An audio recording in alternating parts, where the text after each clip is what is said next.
Hello everyone and welcome back to the channel. Boy oh boy oh boy, the reviews are bad, the reviews are bad. There is basically review bombing here of The Last of Us Part 2, and even though I don't condone review bombing because it's not really a very healthy way to explain how a game is and to explain the weak parts of it, but where there is review shilling, there is bound to be review bombing. That's pretty much it. People are mad because those people who work in the industry, in the gaming journalism industry, have just given this game a lot of full scores, perfect scores, and this is what you get for a user score. Now, if we combine this 3.4 with 9.5 from the journalists out there, it's going to give us an average of 8 more or less, and I think that's where the game is logically going to be. It's good in terms of the amount of work in the graphics, the gameplay more or less is the same as The Last of Us Part 1, but the story is bad, is very very bad. It is a disaster, and that's why we see the user score here so low. Because people are mad and they have every right to express their opinions. So you can see here that negative reviews are about 7,644, positive is 3,089, and mixed is 268. And here there is a lot to talk about, so you can see everyone here if you want to read what they say. For example, this guy here called Sejun, I think he explained pretty much what the problem is with this game. I'll just click here expand. If you don't want the spoilers, you can just click away. So he says, here is what I think: pros, gameplay, graphics, atmosphere, sound, music, and then the cons: the story, the character design, the character development, the plot holes. I think 4 is a little bit harsh here from Sejun, but yeah, it is what it is. When you have this critic score of mixed 3 and 91, they're telling you that the game is pretty much a masterpiece and it has no weak points. What do you expect? Pretty much he speaks about Abby, of course, and in my opinion she is an irrelevant character that just got pushed into our faces. She doesn't deserve a minute of gameplay.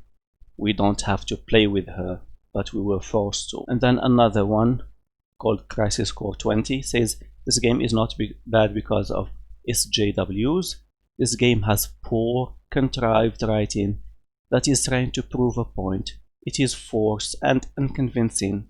In addition, you have gameplay from 2013 and NPCs that speed up and slow down like GTA 5 in 2013. I remember others complaining that Red Dead Redemption 2 in 2018 was behind the times. I wonder what those people will think about The Last of Us Part 2. And then here another one, which is like a little bit of trolling, but at least he shows something which is a little bit more logical. So it says graphics 8 out of 10. I think it should deserve probably a 9 because the graphics are really good. There is no denying it. Location 7 out of 10. Yeah, because it isn't an open world game. There are a lot of restrictions put upon you in this game, so you don't really explore a lot. Story 1 out of 10. Let's just make it 0 because it's really bad, very bad. Maybe the 1 is because of those flashbacks between Ellie and Joel. Those flashbacks are probably the best thing in this game, and it made me actually emotional, and it made me really disappointed that they just shifted from Ellie and Joel and their experience, their story, their relationship, like the father that Joel is going to become after he lost his daughter, etc, etc, and then they give us Abby, who is the daughter of someone who tried to kill Ellie because they think they would save the world, and it wouldn't happen anyway because they already tried to save the world and kill other innocent people because they think they are just immune to the virus. Whatever, it is just a mess. Gameplay 5 out of 10, characters 2 out of 10. I do agree. Social Justice Warriors come 0 out of 10. Total 0 out of 10 for Ruination. Great franchise with whatever plot and SJW. Yeah, and here is someone who gave it a 5, and he speaks about the graphics and the environment, says it's good, but after 7 years, yeah, Probably you would expect more. Even Digital Foundry said that the trailers were actually a lot better in quality than the actual game. And we can just scroll down here and it would be an ad infinitum of people angry and frustrated because they ruined the game, because Naughty Dog ruined the game. And when these people express their anger, it's not because they hate Naughty Dog or they hate Sony or they are Xbox fanboys. No. I myself, for example, I can speak for myself. I myself am a very big fan of Naughty Dog, a very big fan of the Uncharted franchise, a very big fan of The Last of Us Part 1, and I am really frustrated and sad that this game, The Last of Us Part 2, got where it's got now. All of the plot holes and all of the shit that you can see in this game is just mind-blowing and frustrating, and really makes you think, why did they do this? Why did they destroy the game? I really don't understand why. And a lot of people here don't understand either, and that's why you get these scores. Now, about those perfect scores, I have seen a video of someone who worked with IGN or for IGN. Maybe her name is Alana Pierce or something like that. And she said that 10 out of 10 doesn't mean perfect, but because there is no perfect game, etc, etc. But no.